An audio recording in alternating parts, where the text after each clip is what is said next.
ఖర్గే గారు మొన్న ఈ మధ్య మాట్లాడుతూ మా అమ్మగారిని చంపేశారు, మా చెల్లెల్ని చంపారు, మా బాబాయిని చంపారు, మా ఇంటిని తగలబెట్టారు, మా బాబాయిని వీళ్ళందరినీ కూడా ఎందుకు చంపారు ఏమిటి అనేటువంటి విషయాన్ని మాత్రం నేను ఇప్పుడు మీకు చెప్పను అని అన్నారు. ఎందుకు చెప్పలేకపోయారో తెలుసా? మీరు చెప్పలేకపోవడానికి కారణం ఆ ఇల్లు తగలబెట్టింది మిమ్మల్ని, మీ యొక్క అమ్మని బాబాయిని చెల్లెల్ని చంపించింది నిజాం పరిపాలకులు.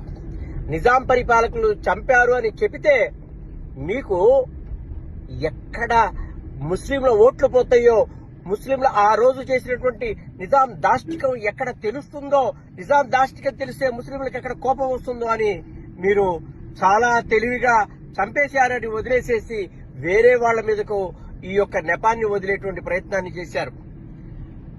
మీరు ఇదే గనక నిజాం కాకుండా ఇంకా ఎవరన్నా చేసి ఉంటే ఈ పాటికి గోడ ఎక్కి పెద్ద కేకలు పెడుతూ రంకెలు పెడుతూ చెప్పేవాళ్ళు కదా.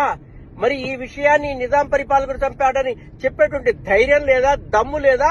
కేవలం ముస్లింల ఓట్ల కోసం ఇంకా మీరు ఎన్నాళ్లు దాక్కొని ఇలా పిచ్చమాటలు మాట్లాడుతూ ఆత్మ ద్రోహాన్ని చేసుకుంటారు. ఈ దేశంలో ద్రోహం చేసింది నిజాం పరిపాలకులు, విదేశీ పరిపాలకులు, కులాల మధ్య చిచ్చు పెట్టింది కూడా విదేశీ పరిపాలకులే. కాబట్టి ఈ విషయాన్ని ఇప్పటికైనా ఒప్పుకోండి ఖర్గే గారు, మీ కాంగ్రెస్ తరఫున మీరందరూ ఒప్పుకోండి.